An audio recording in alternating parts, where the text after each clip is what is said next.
अस्सलाम वालेकुम friends, welcome back to Top Smarties. Drama serial Pal Do पल, जहाँ पर रिसेप्शन पे रोशीन कितनी प्यारी लग रही थी, बिल्कुल एक बारबी डॉल के जैसी।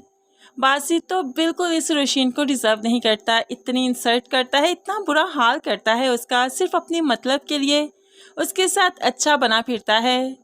अब यहाँ पर बासित को आखिरकार ख्याल आ ही गया कि नबीरा और शहीर जो कि अपनी फ़र्स्ट नाइट भी नहीं मना सके, और शरीयत के अकॉर्डिंग अगर फ़र्स्ट नाइट नहीं मनाई तो आपका वलीमा ही कंप्लीट नहीं होता। इसलिए तो बासित और रोशीन यहाँ पर वलीमे पर उन्हें गिफ्ट के तौर पर रेस्टोरेंट में एक कमरा बुक करवा के देते हैं, जहाँ पर वो अपनी शाम बहुत अच्छे से गुजार सकें। अब वो तो काफ़ी खुश हो गए, लेकिन फाहरा बेगम काफ़ी उदास है, गुस्से में है कि बासित ऐसा कैसे कर सकता है। फाहरा बेगम को तो लगता था कि ये दोनों एक साथ एक नहीं हो पाएंगे, लेकिन ऐसा तो मुमकिन ही नहीं होता। जब निकाह हो गया तो बस फिर एक भी तो होना ही है।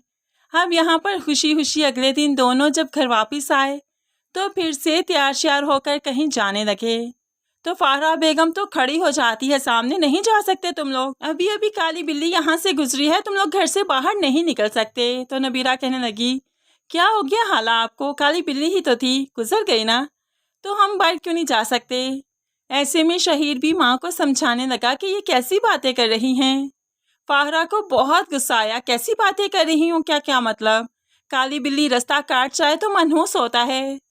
लेकिन यहाँ पर शहीर और नबीरा ने फाहरा बेगम की एक न सुनी और वो अपनी खुशी मनाने बाहर चले ही गए, जिस पर फाहरा बेगम काफ़ी दुखी हो जाती है, उसे बहुत गुस्सा भी आता है और गुस्से से कमरे में चली गई। शहीर और नबीरा ने फाहरा बेगम के गुस्से को इग्नोर किया और अपनी खुशी मनाने चले गए कि वापस आएंगे तो हम खुद ही मना लेंगे। अब यहाँ पर रिदा माँ को उकसाती है कि बेटा आपके कंट्रोल से बाहर निकलता जा रहा है। आपकी बात को अनसुनी करते हुए वो यहाँ से चला गया, जिस पर फाहरा और भी भड़क जाती है, देखना इस सब का हिसाब किताब तो मैं ज़रूर लूँगी उस नबीरा से। अब यहाँ पर बेटे के जो घर आने का वक्त हुआ तो वो बेड पर आग बगोला बैठी थी और बेटा और बहू सबसे पहले फाहरा बेगम के कमरे में ही गए, और ऐसे में फाहरा बेगम खूब बातें सुनाती है और फिर रिदा भी खूब बातें सुनाती है कि जब अम्मी ने मना कर दिया था तो क्यों गए तुम लोग। शहीर, तुम्हारी शादी को एक दिन हुआ नहीं और तुम बदले नहीं, ऐसा भी कोई करता है क्या। ऐसे में तो नबीरा को भी काफ़ी गुस्सा आया कि हर बात वो शादी पर क्यों ले आते हैं, इसलिए तो गुस्से के आलम में अपने कमरे में चली गई और शहीर बहन से कहने लगा, पहले अम्मी डांट रही हैं, अब आप तो चुप कर जाती। ऐसे ही शहीर भी अपने कमरे में गया, जहाँ पर नबीरा काफ़ी उदास बैठी थी, इसलिए तो नबीरा को गुलाब का फूल देते हुए मनाता है। तो नबीरा भी खुश हो गई, क्योंकि वो जानती है कि बेचारे शहीर का क्या कसूर, वो तो उसके साथ ही था, उसे भी तो डांट पड़ी। ऐसे ही दोनों अपना मूड ठीक कर लेते हैं और फिर से रोमांस करने लगे। अब एक तरफ नबीरा और शहीर काफ़ी खुश है और दूसरी तरफ सोने पे सुहागा हमारे बासित और रोशीन भी बहुत खुश हैं।